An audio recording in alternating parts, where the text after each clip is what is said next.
So you've taken over the business. There were clearly quite a number of people that were turned over. How did you get the people out of the business that are those what I call terrorists, or people that are looking like, well, they do a good job, but they're actually continually eating away at the what you're trying to achieve?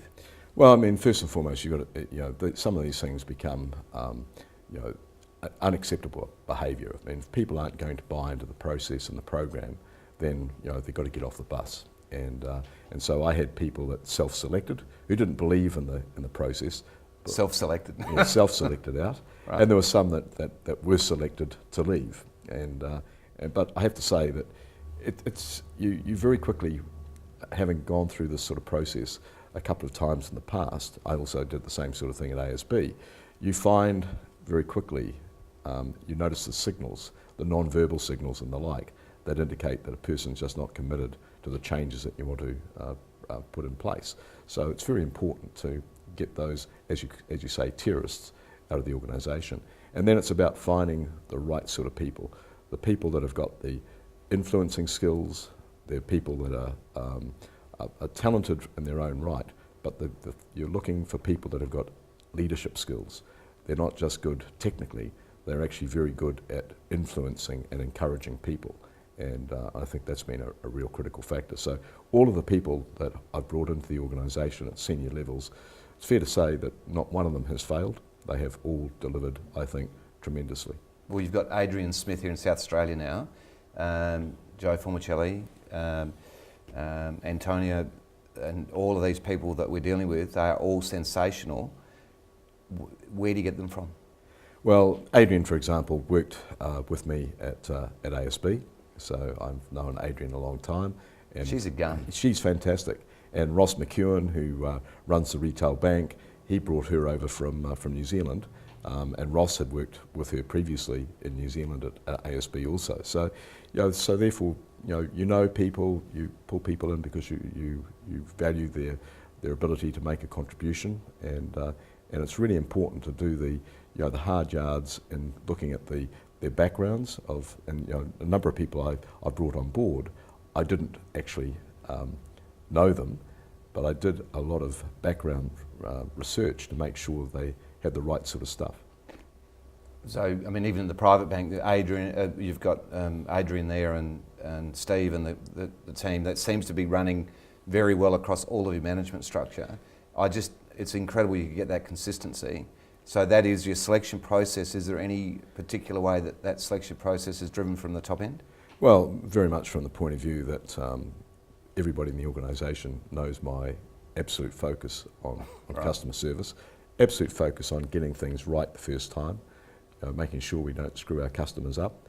So there's a real focus on excellence as well as on the customer, and those things actually are part and parcel of the same overall package. You can't have one without the other. So you've got to make sure that the organisation provides the tools, the systems and the processes to people so that they can actually undertake their job properly. And then you put in place a measurement system which is measuring the impact. So we measure every branch every week across the country as to their quality of customer service, determined by their customers. And so we will use Roy Morgan. Is that done by surveys? That's done by Roy Morgan. Roy Morgan will survey customers across our branch network, specifically for us, and looking at the things that we want to actually assess. So every branch knows that they're being assessed on an ongoing basis. So it's not just a case that it's I will do this for the next week. It's a case that it's done on a regular basis, week in and week out. So if I can summarise, clarity of purpose. Yep. Simplicity in delivery. Yep. Accountability to the required goals. Yep. And they're the kind of three big. Yeah, I think it's very, in an organisation you must have real clarity around the goals. People must know exactly what the goals are. You must then make sure that you've got the ability to actually execute a plan that's going to achieve the goals, and then you've got to make sure that people are held accountable by making sure that you can measure the progress. Right, that's awesome. Now, I want to move on to the market and the banking side. Is that okay? We've been in a very interesting period. I had 6 months off with a health thing as well. Got back on the 1st of July, and during that period I'd asked the team not to tell me anything about the business at all. I needed just to go and sort myself out. Got back on the 1st of July, and this is literally, and thought, whoa. In real estate terms, things had changed very substantially from December to the 1st of July.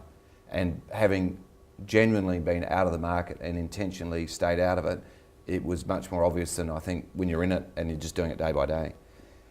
What do you think is going on internationally, nationally, and then what do you know about South Australia? Well, I think, Anthony, if you look at the situation at the outer skin of the onion, we've obviously got major issues in the US economy, and even more so in the European economies. And unfortunately, we've seen over the last 2 years periods of volatility and periods where markets have become dislocated, and that's been primarily due to the fact that there's been too much debt in the European countries in particular. We've had the debacle in the way that the subprime process played out in the US, and all of that has obviously had a significant impact on market confidence. And what you've seen is something that I don't think I've seen at any time in my history, but it goes back probably to what we saw in the Depression, if you go back that far, where all markets became almost correlated. It didn't matter which market it was, whether it was equity markets, whether it was bond markets, whether it was different geographies, different markets in different geographies, they all started to have the same sort of characteristics, even though the fundamental strength in the different economies was obviously quite different. So Australian and Asian economies are in a much stronger position than European and the US economy, for example. But we see share markets almost moving in unison. They just follow each other. They follow each other as a result of that, and don't take into account the underlying quality of the companies or the actual geographies. So that's something that has been, I think, driven very much by this whole element or emotion of fear.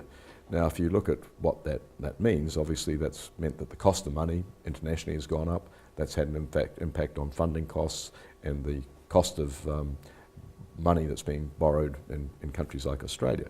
Now, when you look at the property market and the like, I think it's fair to say that the property market is probably relatively subdued. I mean, it's not falling out of bed or anything of that nature, and good quality property always sells. Yeah, and that's pretty much globally. And that's pretty much globally, so that's not an issue.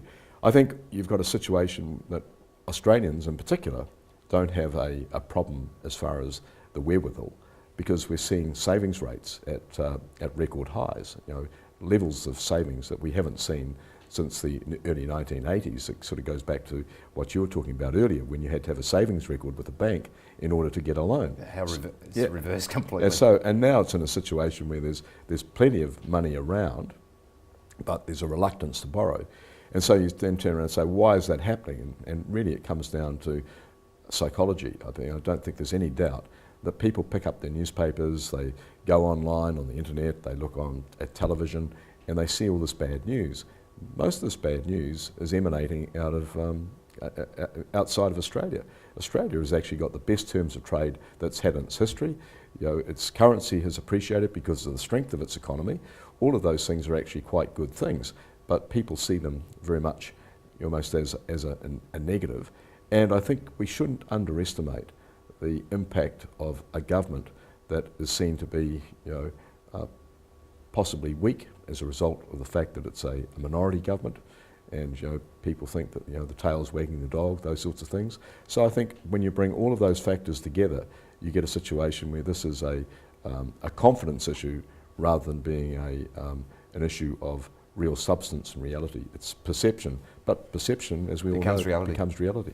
The other thing, Ralph, is that on the leadership issues, clearly from the groundswell of opinion that I come into, even staunch Labor people really have a serious problem with the Labor government at the moment and the leadership and the lack of. But it seems to be running through also the state parliaments, which here anyway.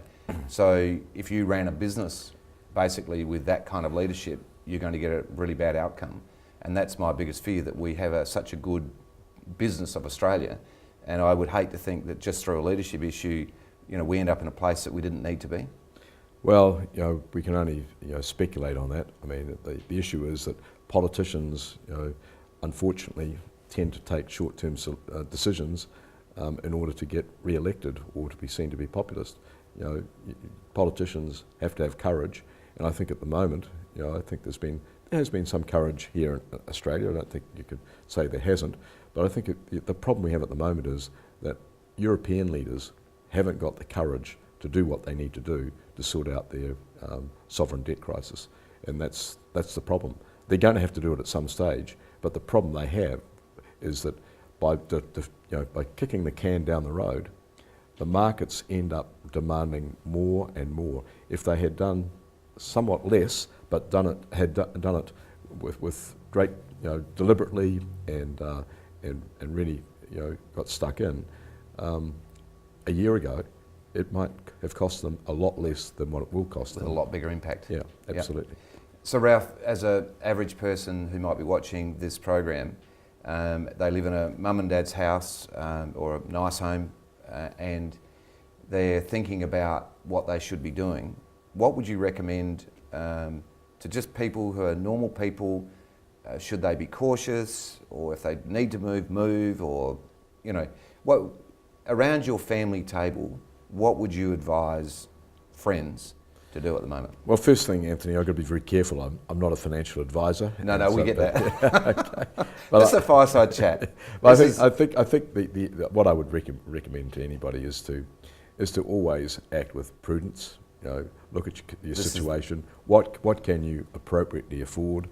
If you do need to move, well, you should be looking to do what you think is sensible from your own perspective, and get good advice. I think that doesn't hurt, because most people's situation is typically unique, a unique set of circumstances, and so therefore, but I think people shouldn't be fearful of making decisions where they've got a good job, good income, they've got the capacity to borrow, they've got an appropriate level of equity in the property, and because the reality is life passes you by, and what we find in property is that the homes become unsuitable, and they're waiting for this magical moment. They're trying to either in the boom trying to hit the peak when they sell, and in the crash they're trying to hit the bottom when they're buying, and everything in between. At the end of the day, it just delays everything. The house becomes completely unsuitable,